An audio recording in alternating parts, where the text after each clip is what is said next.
దేవునామ స్తోత్రం. మీ అందరికీ వందనాలు తెలియజేస్తున్నాను.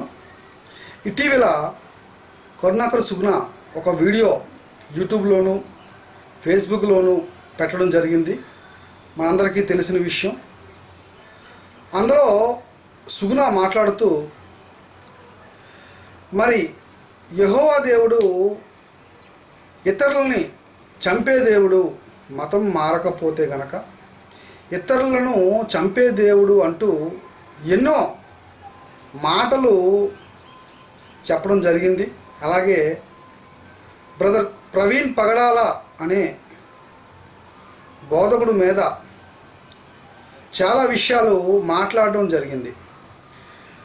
తన ప్రసంగంలో తన చేయబోయే విషయాన్ని కూడా ఆయన ప్రస్తావించడం జరిగింది. అదేంటంటే ఆయన రాసిన పుస్తకాన్ని కామెంటరీగా మరి యూట్యూబ్లో పెడతాను అంటూ చెప్పడం జరిగింది. మరి సుగుణ గారికి నేనేమని చెప్పాలనుకుంటున్నానంటే, మీరు ఎప్పుడైతే మీ పుస్తకాన్ని కామెంటరీగా పెడతారో అప్పటి నుండి నేను కూడా మనుస్మృతి మను ధర్మశాస్త్రం కామెంటరీగా చెప్పడం జరుగుతుంది అని ఇందు మూలంగా నేను తెలియజేస్తూ ఉన్నాను. మరి ఈ మనుస్మృతిలో లేక మను ధర్మశాస్త్రంలో ఏముంది అని మనం ఆలోచిస్తే కులతత్వం, మరి అగ్ర కులాల వారు మరి తక్కువ కులం వారిని ఏ విధంగా శిక్షించేవారో ఈ పుస్తకంలో మనకు కనబడుతుంది. కనుక ఎప్పుడైతే సుగుణ గారు మరి ఆయన కామెంటరీని మొదలు పెడతారో అప్పటి నుండి నేను కూడా మరి ఈ పుస్తకం మీద సంపూర్ణ కామెంటరీ పెట్టదలిచాను. మరి కులం పేరట శూద్రులను ఎలా చంపేవారో, ఎలా వధ చేసేవారో అనే విషయాల్ని నేను వీడియోల రూపంలో పెట్టబోతూ ఉన్నాను. కనుక సుగుణ గారు మరి తన అభిప్రాయాన్ని మార్చుకుంటే సరి, లేకపోతే ఖచ్చితంగా మరి పూర్తి వివరణ ఈ పుస్తకం మీద ఇస్తానని నేను తెలియజేస్తూ ఉన్నాను. భగవద్గీతలో ఒక మాట ఉన్నది. అది ఏంటంటే భగవద్గీత 1వ అధ్యాయము మనం చూసినట్టయితే మొదటి అధ్యాయం భగవద్గీత మొదటి అధ్యాయం 43వ వచనంలో మనం చూసినట్టయితే అక్కడ ఒక విషయం రాయబడిందండి. భగవద్గీతలో కులధర్మాలు నాశనం చేయవారటండి శాశ్వతముగా నరకవాసులు అవుతారు, అనగా నరకానికి వెళ్తారు. కులాన్ని కానీ ఎవరైనా నాశనం చేసుకుంటే, హైందువులలో ఎవరైనా కులాన్ని కానీ నాశనం చేసుకుంటే గనక వాళ్ళు శాశ్వతంగా నరకవాసులు అవుతారు అని భగవద్గీత తెలియజేస్తుంది, భగవద్గీత పలుకుతుంది. ఏమండి, అనగా హైందవ్యం మొత్తం కులము అనే పిల్లర్ మీద ఉన్నది అని మొట్టమొదటగా మనం తెలుసుకోవాలి. కనుక సుగుణ గారు మరి తన అభిప్రాయాల్ని మార్చుకోవాలి. లేదంటే మేము కూడా మీరు దాచిపెడుతున్న విషయాలు, హైందవ ధర్మంలో ఉన్న దాచిపెడుతున్న విషయాలు ఏమండి మరి మేము తెలియజేస్తాము అని ఇందు మూలంగా నేను ప్రకటిస్తూ ఉన్నాను. ఏమండి, ఆయన మాట్లాడుతూ క్రైస్తవ్యం ఎక్కువైపోతే భారతదేశంలో హింస ఎక్కువైపోద్దండి ఏమండి అని అంటున్నారండి. ఆయనకి చెబుతున్నాను, క్రైస్తవ్యం అనేది శాంతి మార్గము. క్రైస్తవ్యం అనేది శత్రువుల్ని ప్రేమించేది. ఏమండి, ఎవరైతే శత్రువుల్ని ప్రేమిస్తారో వాళ్ళే నిజమైన క్రైస్తవులు. ఏమండి, హింసని మేము ఎప్పుడు ప్రేరేపించము. మా దేవుడు అది మాకు నేర్పలేదు. ఏమండి, ఇది మీరు రాసుకోవాలి.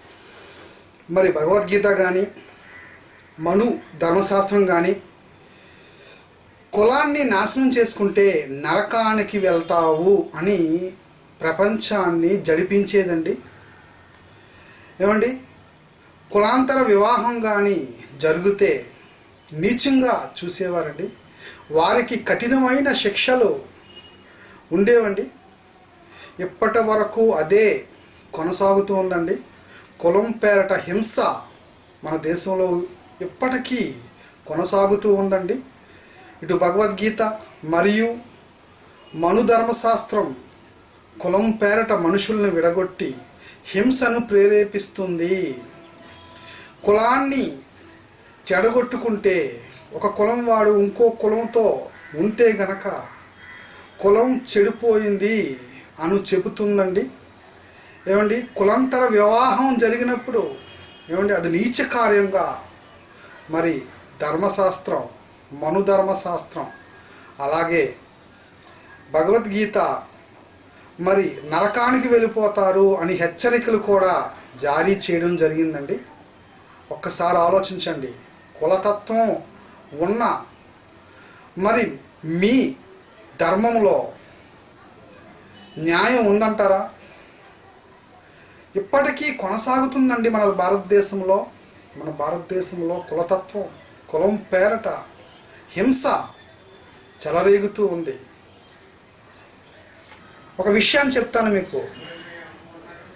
ఎరుపు రంగులో ఉన్న గులివింద గింజ తన కిందనున్న మచ్చని చూసుకోకుండా నేను రెడ్గా ఉన్నాను, ఎరుపుగా ఉన్నాను అని చెప్పుకుంటుందటండి. ఏమంటే మరి కరుణాకర సుగుణ గారు ఇప్పుడు చేస్తున్న పని అదే.